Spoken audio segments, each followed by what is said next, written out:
Hi there, I'm Jackie Williams. Today I'm going to tell you about linkage institutions, specifically immigration.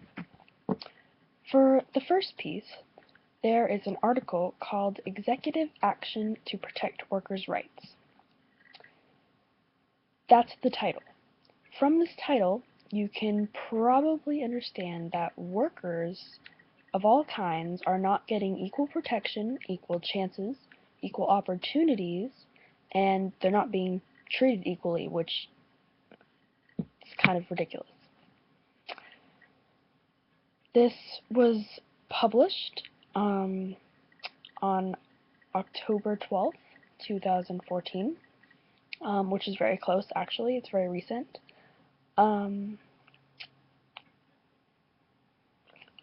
Personally, I believe that all kinds of workers, whether they're undocumented, documented, different race, different background, should be treated and rewarded equally. The political ideology that this media supports is the opposite of the House of Representatives. In fact, they want to support families who can't afford to pay for education, food, housing for their families. On the other hand, this is really one-sided. So when they describe the House of Representatives, they're putting them down, they're calling them and saying that they're not doing what they're supposed to do or that they're lazy, which also connects to the word choice that they use. So in some of the word choices, they use the words like wage theft, sexual harassment, death, and injury. Wage theft. The word theft means stealing. That's what that word means. So using that, they're saying that businesses are stealing the workers' wages because of their race, background, ethnicity, documents. Saying that this is one-sided, the other side remains unclear as to what the points are, what their side is. Also, I'm not sure that deaths and having an injury of a death is completely accurate. I'm not sure that that really relates to whether they have a different race or ethnicity or document. It might correlate slightly, but I don't think that that really has a big impact on the situation, as it is.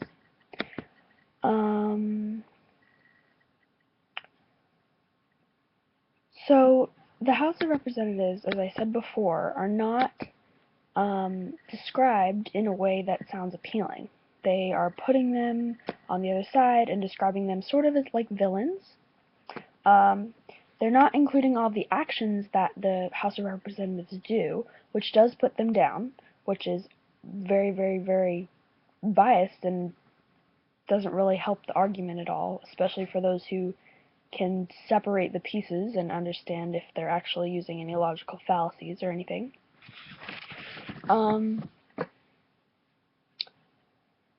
Some numbers for you. So the reforms would make more than $450 million. With that, it helps us get out of debt by $200 million. Sorry, billion. But the issue there is just we have these workers, and the most logical thing would be is if the person that is undocumented and the person that is documented, if whoever's better at the job should get the job, really, because that's the whole point. It shouldn't be whether they're undocumented or have a different race or ethnicity. So I'm saying again that it's really one-sided. They're kind of making it as though they're the heroes and the House of Representatives are the villains, not being quite clear the sides, not really giving the option to look at the other side. Yeah. And then for my second analysis was a video. This video was done by a woman who is upper class, and the speech was called, "Does Immigration Hurt or Help America?" The main thing that is happening here is that children have come across the border, and we're kind of stuck here where we don't know what to do with them because they've crossed the border, and we don't know where they came from or what they're doing here. And the main issue here is either way, whether we deport them or keep them, you have to spend money. So the argument really is, where would you rather put your money? I mean, you could put it in taxes, right? So we could pay for the education to educate these kids for future, for the better of America and the world, which, if you're really a patriotic person, you want to say like, oh, let's promote America, let's make them better with our reputation and everything. Or you can put money towards taking them and finding them and throwing them out, which, yes, I say that being biased. On the other hand, education is priceless, and if they're here, the argument that they have, the other side of this, is that the children have broken the law. Do we want criminals? Can we make them citizens? Like, is that fair? Well, I want to say that most of the children don't know that they're here or that they broke the law. All they know is that their parents, or so on and so forth, have sent them here to cross the border in order to get a better life. I don't think, and these people don't think, that if you were to try to be a terrorist and bomb America, I don't think that they would send children across the border to do that. Anyone that has ever blown up anything does it from a different place. They don't do it from the inside because of the security and all sorts of things. So the lady was saying that,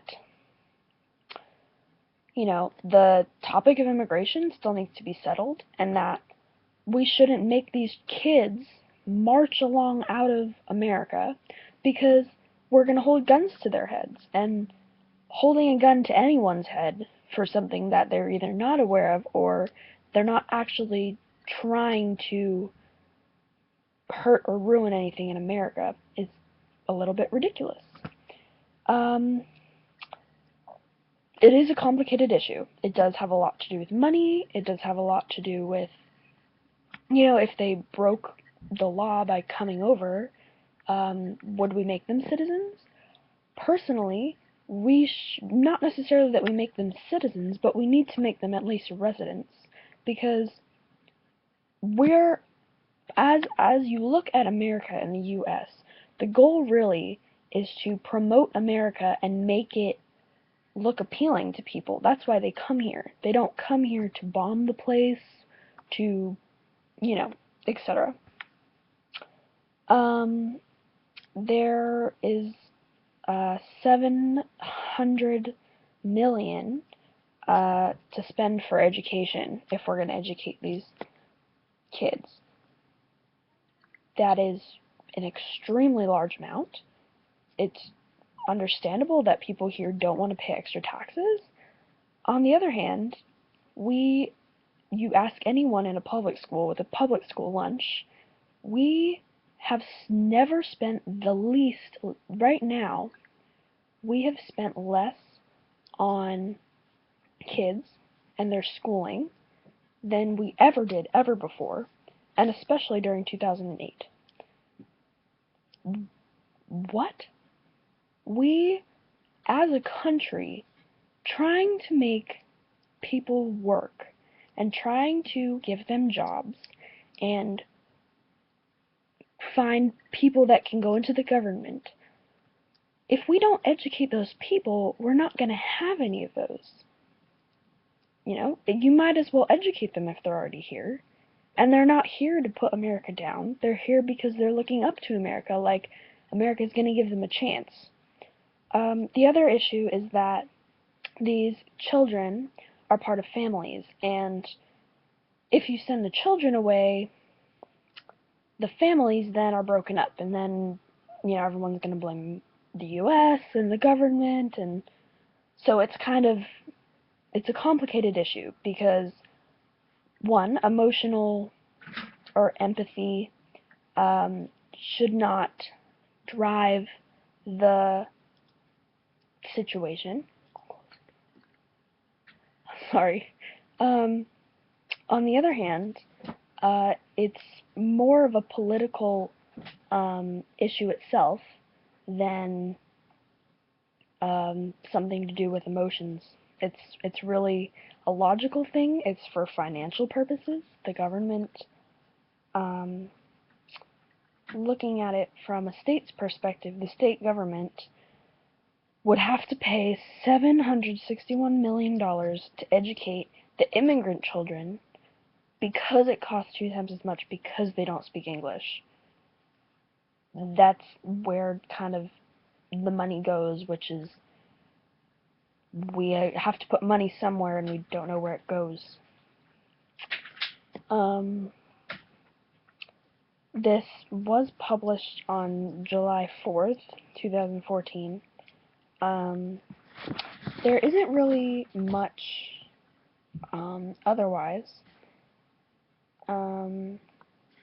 except that the cities that are closer to the bottom border, usually a lot of children come from the bottom area, so this would put a lot of pressure on the southern states within the country. This video was very biased. Very biased. I mean, they looked at the other side. They did mention the other side, but they looked at the other side in a way that didn't really seem like they were on equal planes. And then from the author's argument, it was that all kids don't know that they broke the law, and some might. But don't, at the same time, the other argument is don't underestimate children. They're still people, they still understand what rules are, and, you know, if they're a criminal, then why would we make them citizens? But, yeah, so that's the second document, and thank you for watching. Bye.